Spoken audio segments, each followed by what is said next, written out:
আমি যদি আপনাকে প্রশ্ন করি আমাদের এই পৃথিবীতে সবচেয়ে সুন্দর জায়গা কোনটি, তাহলে আপনার মনে হয়তো জম্মু অ্যান্ড কাশ্মীর, সুইজারল্যান্ড অথবা অন্য কোনো বিউটিফুল জায়গা আসবে। কিন্তু যদি আমি আপনাকে জিজ্ঞাসা করি আমাদের এই পৃথিবীতে সবচেয়ে রহস্যময় জায়গা কোনটি, আপনি কি জানেন এর অ্যান্সারটি কী হবে? এর উত্তর হলো ইজিপ্ট। আজ থেকে প্রায় 4000 বছর পূর্বে ইজিপশিয়ান লোকেরা ইজিপ্টে রাজ করত। এইসব ব্যক্তিরা তাদের সময় অনেক সুন্দর সুন্দর কলাকৃতি নির্মাণ করে রেখে গেছেন, আর এই কলাকৃতির সাথে সাথে অনেক রহস্যকেও ফেলে রেখে গেছে। যেমন এলিয়ান্সের উপস্থিতি, পিরামিডের আকাশের তারার সাথে অ্যালাইনমেন্ট, পিরামিডের মধ্যে এক নর্মাল এসি যার টেম্পারেচারকে 20 ডিগ্রিতে রাখে। এরকমই এমন কিছু জিনিস যা আজও বৈজ্ঞানিকদের পিছু ছাড়েনি। সবচেয়ে বড় রহস্য হলো এইসব ব্যক্তি এরকম ধরনের স্ট্রাকচারগুলি কিভাবে তৈরি করলো। আর এই স্ট্রাকচার মানে শুধু পিরামিডই নয়, বরং আরও অনেক ইউনিভার্সাল স্ট্রাকচার। সত্যি কি এই স্ট্রাকচারগুলি সেই সময়কার লোকেরা নিজে হাতেই তৈরি করেছে, নাকি এর মধ্যেও লুকিয়ে রয়েছে গভীর কোনো রহস্য? পিরামিড। ইজিপ্তের পিরামিড সত্যি একটা মাস্টারপিস, আর এই পৃথিবীর সবচেয়ে ফেমাস জায়গাগুলির মধ্যে একটি। পিরামিড নিয়ে বহু বছর আগে থেকে স্টাডি করা হচ্ছে। বিভিন্ন টেকনোলজি দিয়ে এর আসল রহস্য খুঁজে বার করার চেষ্টা করা হচ্ছে, কিন্তু আজও পর্যন্ত এর মিস্ট্রি কেউ সলভ করতে পারেনি। এরা এক একটা পিস একসাথে কিভাবে নিয়ে আসলো, আর এরা কোন প্রকার কংক্রিট ব্যবহার করেছে, ও এতটা পারফেক্ট অ্যালাইন কিভাবে সম্ভব বিনা ম্যাশিং ও টেকনোলজির সাহায্য ছাড়া? এরকম স্ট্রাকচার বানাতো সাকসেসফুলি ইম্পসিবল। শুধুমাত্র একটা পিরামিডে 23 লাখ স্টোন ব্লক ব্যবহার করা হয়েছে। এই পাথরগুলিকে এক জায়গা থেকে অন্য জায়গায় মুভ করা তো প্রায় অসম্ভব। তাহলে একে একদম পারফেক্ট পজিশনে নিয়ে আসা তো কোনো সাধারণ ব্যাপার নয়, কিন্তু এরা এই অসম্ভবকেও সম্ভব করেছে। পিরামিডের যে এক একটা ব্লক আপনারা দেখতে পাচ্ছেন, এদের ওজন প্রায় 27,000 কিলো থেকে 70,000 কিলো পর্যন্ত। আজকের দিনে যে মডার্ন ক্রেন ইউজ করা হয়, যা বড় বড় অ্যাপার্টমেন্ট তৈরি করতে কাজে লাগে, তারাও সাধারণত 20,000 কেজির বেশি লিফট করতে পারে না। তাহলে আজকের দিনে দাঁড়িয়ে 20,000 কেজি ওজন ওঠানো এতটা কঠিন, তা আজ থেকে 4,000 বছর পূর্বে এটা কিভাবে সম্ভব হলো? 4,000 বছর পূর্বে তারা 70,000 কেজি কিভাবে ট্রান্সপোর্ট করলো, তাও আবার কোনো অ্যাডভান্স মেশিনারির সাহায্য ছাড়া? তবে এসবেরও একটা উত্তর আছে, যেটা হয়তো আপনাদের মধ্যে বেশিরভাগ মানুষেরই বিশ্বাস হবে না, আর যার উত্তর হলো এলিয়ান্স।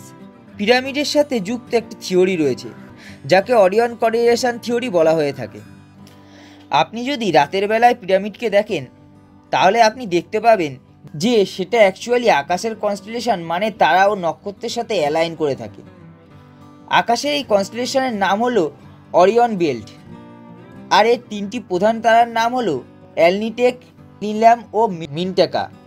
এই 3টি পিরামিডের পজিশন আর অ্যালাইনমেন্ট পুরোপুরি এই তারাদের মতো।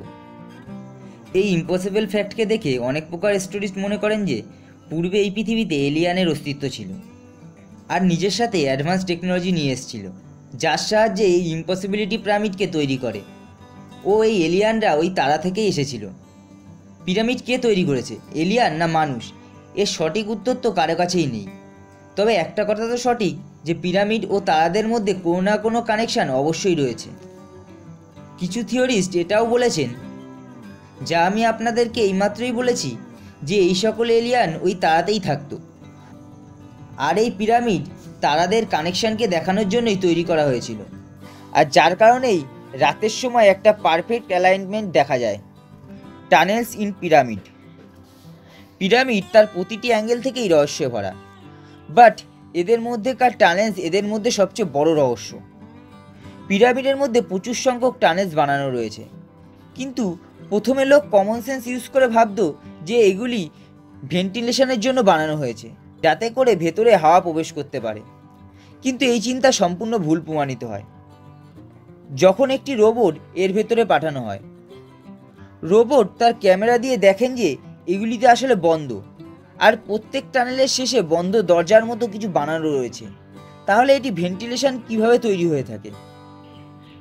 পিরামিডের মধ্যেকার সবগুলি চেম্বারের কথা যদি বলা হয়, তাহলে এর মধ্যে টোটাল 3টি ডিসকভার চেম্বার রয়েছে। এখানে আপনি যেটা দেখতে পাচ্ছেন, এটা হলো বেস চেম্বার, আর এটি হলো কুইন্স চেম্বার, ও সবার ওপরে রয়েছে কিংস চেম্বার। তাহলে এখন আপনি যদি ওপরের এই রাস্তা দিয়ে পিরামিডের মধ্যে এন্টার করেন, তাহলে আপনি পিরামিডের মধ্যে এই 3টি চেম্বারেই এক্সপ্লোর করতে পারবেন। আর যদি নিচে এই রাইট সাইডের এই রাস্তা দিয়ে এন্টার করেন, তাহলেও আপনি 3টিই এক্সিস করতে পারবেন। কিন্তু ফ্যাক্ট তো এটাই যে আজও পর্যন্ত কেউই একে ঠিকভাবে এক্সপ্লোর করতে পারেনি। ভালোভাবে লক্ষ্য করুন, আমি বলেছি ডিসকভার চেম্বার্স, তার মানে এর মধ্যে আরও কত সংখ্যক চেম্বার্স রয়েছে তা কেউই জানে না। আর এটাও মনে করা হয় যে এই টানেলসগুলি বানানোর কারণ হলো কারণ ওই সময়কার মানুষ এটা মনে করতো যে যদি কিংস মানে রাজার মৃত্যুর পর তার বডিকে যদি এই চেম্বারে রাখা হয় তাহলে তার আত্মা ও তার দৃষ্টি আকাশের ওই তারার ওপর গিয়ে পড়বে, যাকে পিরামিডের রেস্টার সেট থিওরিও বলা হয়ে থাকে। যখন কুইন্স চেম্বারের ভিতর রিমোট কন্ট্রোল ক্যামেরা পাঠানো হয় তখন দেখা যায় এর শেষে একটা ক্লোজ স্টোর, যার ওপর একটি মেটাল পিন লাগানো রয়েছে। এটাকে এরকমভাবে বানানো হয়েছে যাতে মনে করা হয় যে এরা চাইতো না যাতে কেউ এর ভেতরে প্রবেশ করতে পারে। কিন্তু এর ডিসকভারির পর এমন অনেক ধরনের থিওরি সামনে আসে যা এটি বলে থাকে যে এর মধ্যে আরও একটি আনডিসকভার চেম্বার রয়েছে। কিন্তু একটা নতুন অ্যাডভান্স টুলসের সাহায্যে এই বন্ধ দরজা ডিল করে এর মধ্যে একটি ছোট্ট ক্যামেরা পাঠানো হয়, আর সেই ক্যামেরাটি এই ফটোটি তোলে। কিন্তু এর মধ্যে ভালোভাবে প্রবেশ করার আগেই ক্যামেরাটি রহস্যময়ভাবে খারাপ হয়ে যায়, আর যার কারণে এর মধ্যেকার এক্সপ্লোরেশন অধরাই থেকে যায়। আর যার পর থেকেই সেখানকার গভর্নমেন্ট কারোকে এই পিরামিডকে এক্সপ্লোর করতে অ্যালাউ করেনি। কিন্তু পসিবিলিটি এখনও রয়েছে, এর মধ্যে আরও কিছু এরকম টানেলস রয়েছে যা এখনও পর্যন্ত ডিসকভার করা যায়নি। এই পিরামিড কেন বানানো হয়েছে এক্সপ্লেনেশন না থাকার কারণে আজও পর্যন্ত এটি মনে করা হয়েছে যে এই পিরামিড ওই সময়কার রাজা ও রানীর কবরের স্থান হিসাবে তৈরি করা হয়েছিল, মানে এগুলি রাজা ও রানীর কবরস্থান। তবে এগুলি কি আসলেই রাজা রানীর কবর, নাকি এই পিরামিড বানানোর পেছনে লুকিয়ে রয়েছে অন্য কোনো রহস্য? এই পিরামিড বানানোর আসল উদ্দেশ্য কী ছিল, যা নিয়ে আমি পিরামিডের সেকেন্ড পার্টে বিস্তারিত আলোচনা করব।